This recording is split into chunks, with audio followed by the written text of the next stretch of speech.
So when Donald Trump was first elected, we had this conversation on the show, which did quite well on YouTube, by the way, I should mention, about whether in the Trump era, the president of the United States is still the so-called leader of the free world. And leader of the free world, it's not really a literal term, but it's the idea of sort of the most important player from Western democracies geopolitically. And typically it's sort of considered that it's the president of the United States. And at the time we said, it already seems like we're seeing a shift, and it seems like the shift is going in the direction of maybe German Chancellor Angela Merkel being the so-called leader of the free world. Again, it's a sort of amorphous discussion because it's not an official title. But increasingly, we've seen the relationships of the United States with our European allies strained. We've seen trade disagreements with our European allies. We've seen the Paris climate deal fiasco with Donald Trump. We've seen Trump off again, on again, indicting NATO, and we don't know what his latest position is on NATO, but at least at some points he has said that NATO is a very, very bad thing. And then there's sort of general question that now has come up in advance of the North Korea summit and after Donald Trump just saying, hey, we're pulling out of the Iran deal, of whether the United States can even really be trusted to maintain their part of the bargain, their end of the bargain when it comes to deals in general. And we now actually have a statement from German Chancellor Angela Merkel, who says that Europe can no longer count on the United States for military protection, the protection of the US military umbrella, and that Europe will, quote, have to take its destiny into its own hands. And this is related seemingly not only to Donald Trump's actual actions of late, but also to the policy of America first, in whatever way you would interpret that. Now, I want to say something here that is sort of maybe surprising to some, which is that I don't know that this is bad in every sense. And I'm going to try to explain what I mean, right? One interpretation of what Merkel is saying is, Europe can't count on the United States military. It's an indictment of Trump's foreign policy. It's an indictment of diplomacy under Trump in general. And there's this idea, which is, I think, an accurate one, that the U.S. is an increasingly erratic player. Even though our European alliances go back a long time and were considered to be serious and lasting, European allies can't really trust anymore that the United States is going to be there in shared defense of Europe, whatever may come up. That's true. That's a concern, and it's something I've been talking about a lot, which is if the U.S. can't be counted on to stick to deals and stick with allies, our diplomatic power is very much hurt because other countries can't trust us. And in fact, that plays directly into the Russian strategy, which is, hey, let's cause as much chaos as possible in the diplomatic West. Interfering in partnerships between the United States and allies is something that is a huge win for the Russian geopolitical strategic goals. Breaking the Iran deal is part of it. Putting cracks in our relationships with our allies is part of it. And this is why Russia would prefer Trump over Hillary.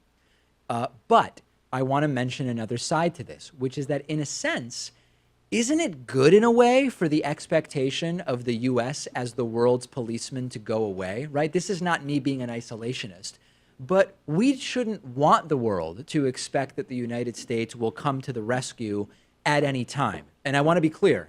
If we have an alliance, if we've made a deal, if we're part of NATO, if we're part of the Iran deal, we should stick to the deal. We should hold up our end of the bargain. I'm not cheering bailing on deals.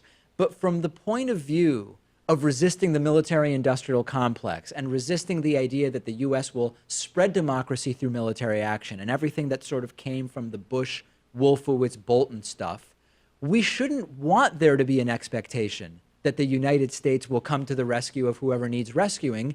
And that is an indirect, maybe, effect of what Donald Trump is doing. It's not actually relevant to the European alliances, right? The European alliances I am hugely concerned about, but it's something to keep in mind.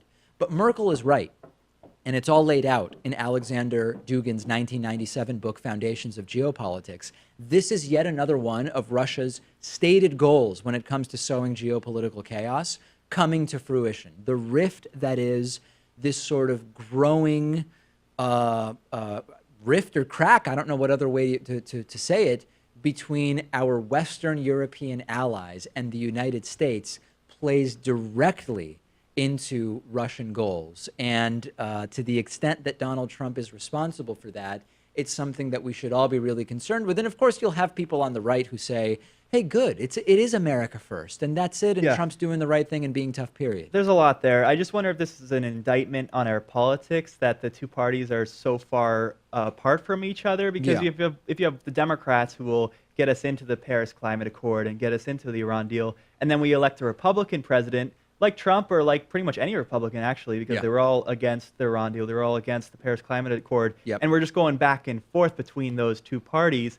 There's no wonder why Europe and the rest of the world can't count on us.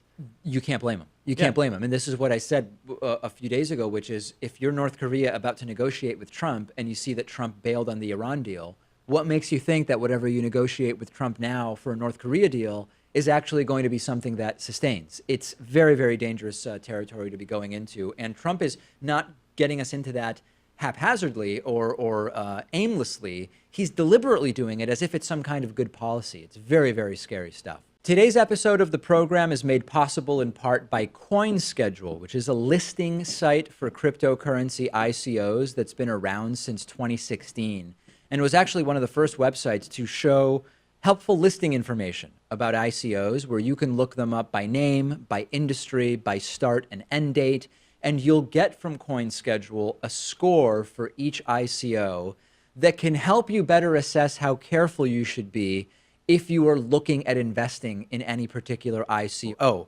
CoinSchedule, like me, says that they hate scams. And one of the guys from CoinSchedule was actually telling me about how they do everything they can to weed out the scam ICOs so that they straight up don't appear on their website.